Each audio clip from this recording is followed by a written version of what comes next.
Wow, look at this instrument.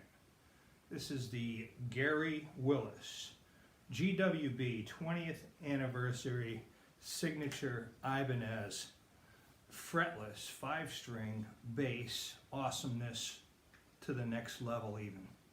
So I'm going to do a little playing for you right off the bat. Here's a disclaimer. I am not a jazz player. I am not a fretless player, nor am I a 5-string player. I am a long-time Ibanez player, and I'm a big fan of Ibanez. They're great basses. They look great. They're nice and light. Excellent electronics in them. What else can I say? They're just great basses. They play like butter. Necks are always nice and smooth, and finishes are on the money. And I just really love them. So I just wanted to try this bass out and see what it sounded like. I was interested in some of the innovations I saw on it, which I'll tell you about shortly. Center detents on the tone knobs, and full volume right on there. And I'm playing through my all-time favorite bass amp, which is a Benz Shuttle 6.2, I think it says on there. I should know that. I've been playing it for so many years, and it's never broken at all, and it always sounds great.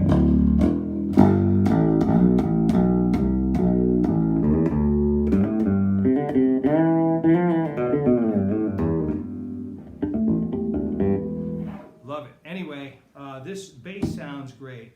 So on the amp, I've got everything zeroed out. Center detents on all the tones and everything.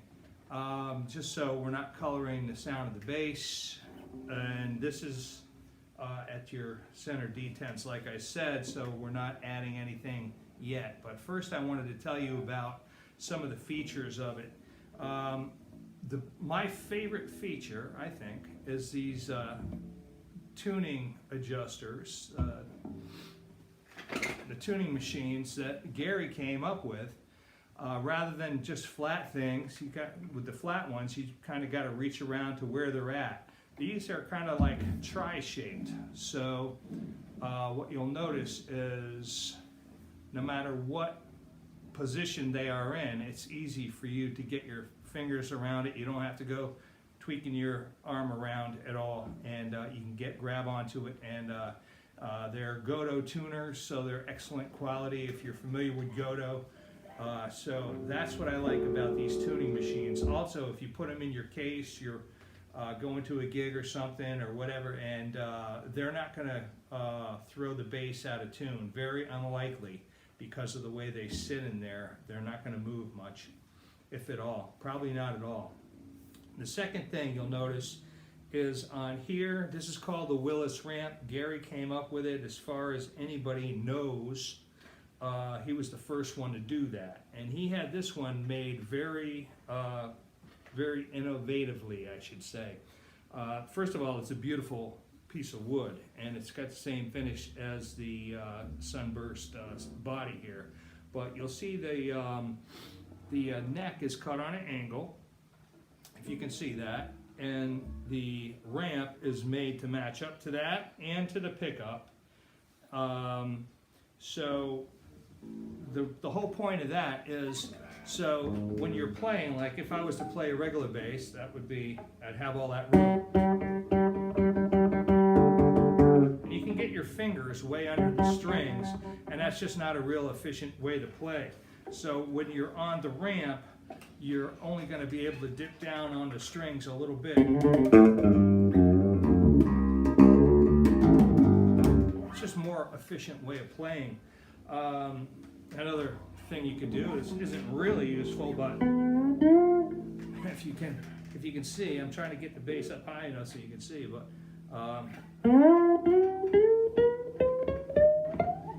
you can go play right up on that ramp.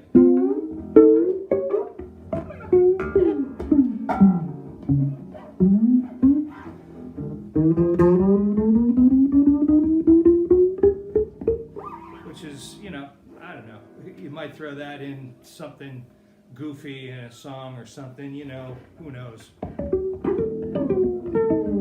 But That's not what it's really for, but it's there. The next thing you'll notice is, unlike a lot of basses with 2 or 3 pickups and all these knobs and everything, I prefer this approach that Gary came up with. It's one Aguilar pickup.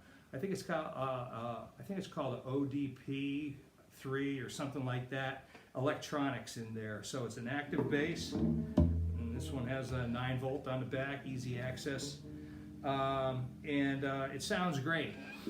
Some people mention that it has a very mid-sounding tone, and maybe it does, but there's enough bass frequency where you can boost it and get a nice deep bass sound.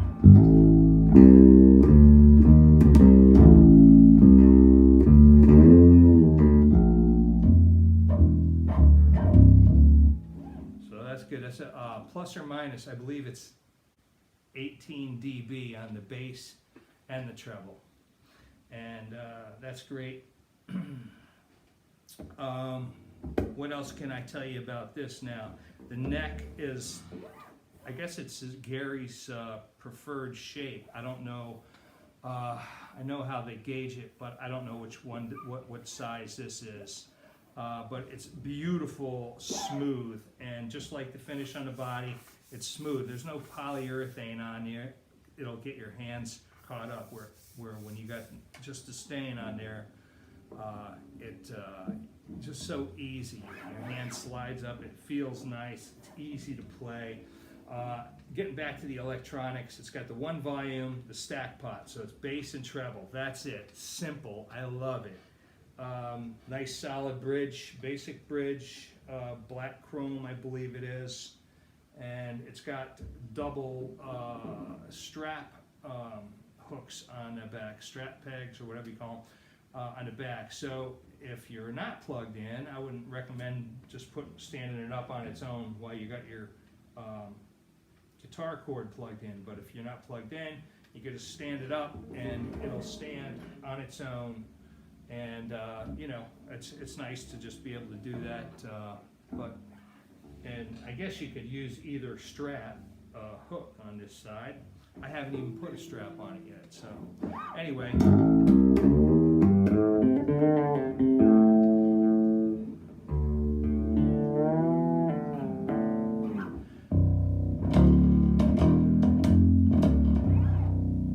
So it's a great sounding bass. I'm going to cut the bass all the way off because I'm not sure why he would want it to go down that low.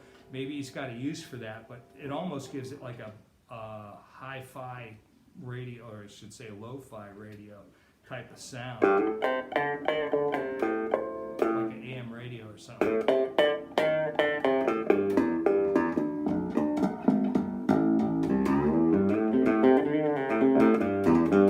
I have no idea what you would use that for, but here's about center D10. Right about there.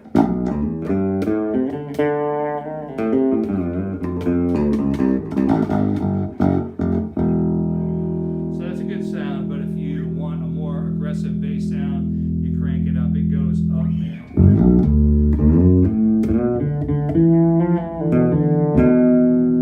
That's pretty. That's all the way up. Bring it back halfway.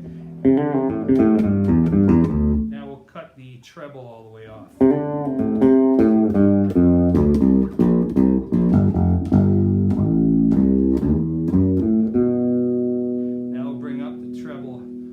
Center D10.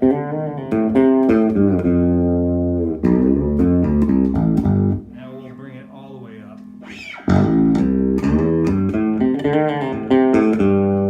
That sound will really cut through a mix. Kind of a metallic, kind of a little too metallic for a fretless, but I guess it probably has its place in some situations.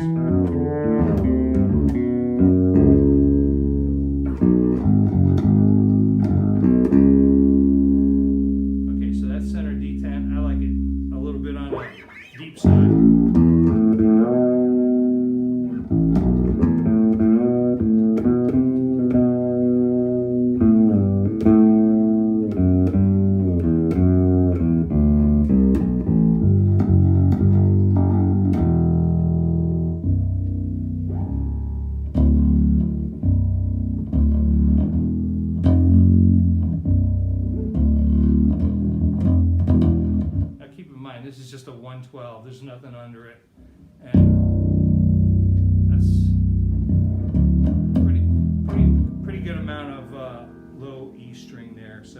kudos to the Gens Benz as well.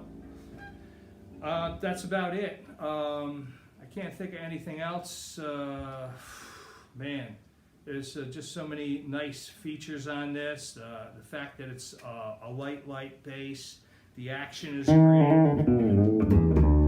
Very fast action, because if you know Gary, I imagine if you're watching this video, you probably know Gary Willis, and he can get going very quick on his instrument. So he likes that low action.